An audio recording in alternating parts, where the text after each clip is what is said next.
সুপ্রিয় দর্শক মণ্ডলী, তৌহিদ ব্লগে আপনাদেরকে স্বাগত জানাচ্ছি। আশা করি সবাই ভালো আছেন এবং সুস্থ আছেন।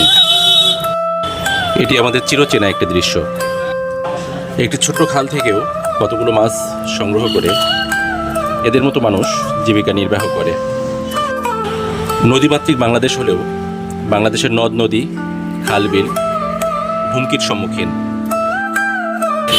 এই নদী নালা খালবিলগুলোকে উন্মুক্ত করতে পারলে কত মানুষের জীবিকা নির্বাহের সুযোগ হতো।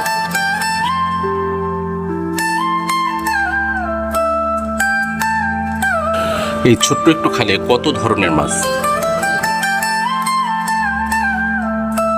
দেখতে থাকুন শেষ পর্যন্ত।